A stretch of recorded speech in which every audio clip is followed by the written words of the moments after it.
Fatiha.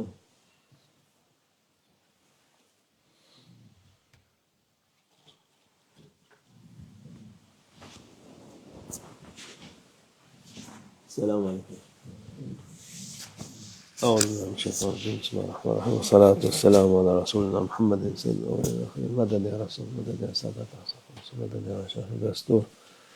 Mevlana Şablah Fazla Hasan Şah Muhammed Hakkan meded. Tarikatuna as-suhba vel hayru fil cemiye. Sela okunduğu vakit meyyit arkasından meyyiti bildirmek için şöyle salat selam ettikten sonra acilü salatu kablel fevt ve acilü bitevbeti kablel mevt, yani namazı acele edin, namazın vakti geçmeden kılın. Kılamazsanız onun kazasını yapın, onu bırakmayın, öyle boşuna gitsin. Boşa hiçbir şey gitmez. Onun hesabı var. Ahirette muhakkak onu kıldıracaklar. Kılmayana ahirette kıldırırlar onu. Her namaz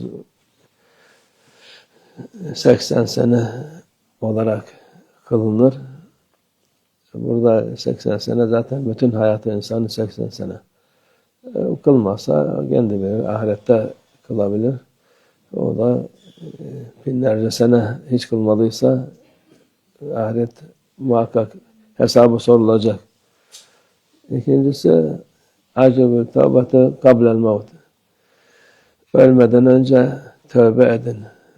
Tövbe, Allah'tan af dileyin. Çünkü öldükten sonra onun affı yoktur. Af dünyadayken günah, kusur işledin mi, ne yaptıysan dünyadayken onun bir çaresi var. Her türlü onun nasıl affolacağını şeriat biliyor. İnsanlar da aynen gene şey yapıyor. Ama onun mühim olan tövbe etmek. Ölmeden önce tövbe etmek. Tabi dediğimiz gibi yani bu tövbe ederken bazı hak, hukuk var. Onları da hesaba katıp ona göre tövbe edeceksin. Ya en iyisi her gün akşam Peygamber sallallahu aleyhi ve sellem diyor, günde ben 70 kere tövbe istiğfar ederim dedi Peygamber Efendimiz. Sizin günahınız yok. Allah size günahsız yaratmış deyince sahabeler, ben Allah'a şükreden kul olmak isterim dedi Peygamber Efendimiz. Tevbe edince Allah'a şükretmiş olur.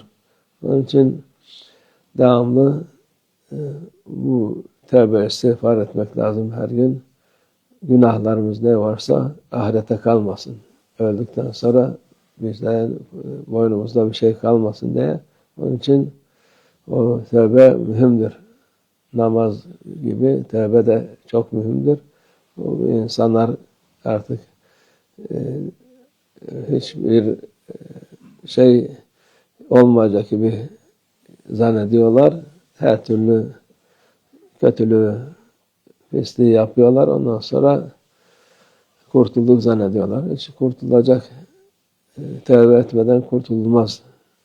Tevbe edersen o vakit kurtarırsın. Yok, inat edip şey yaparsan o vakit senin cezan çok büyük, hayatı kaydederler. O esas hayat ilelebet kaymış olur. O yaptığı kötülüklerin, insanlara öğrettiği kötülüklerin cezasını muhakkak çeker. Kim olursa olsun. Yani büyük küçük yok. Tevbe etmedikten sonra o muhakkak o cezayı çeker.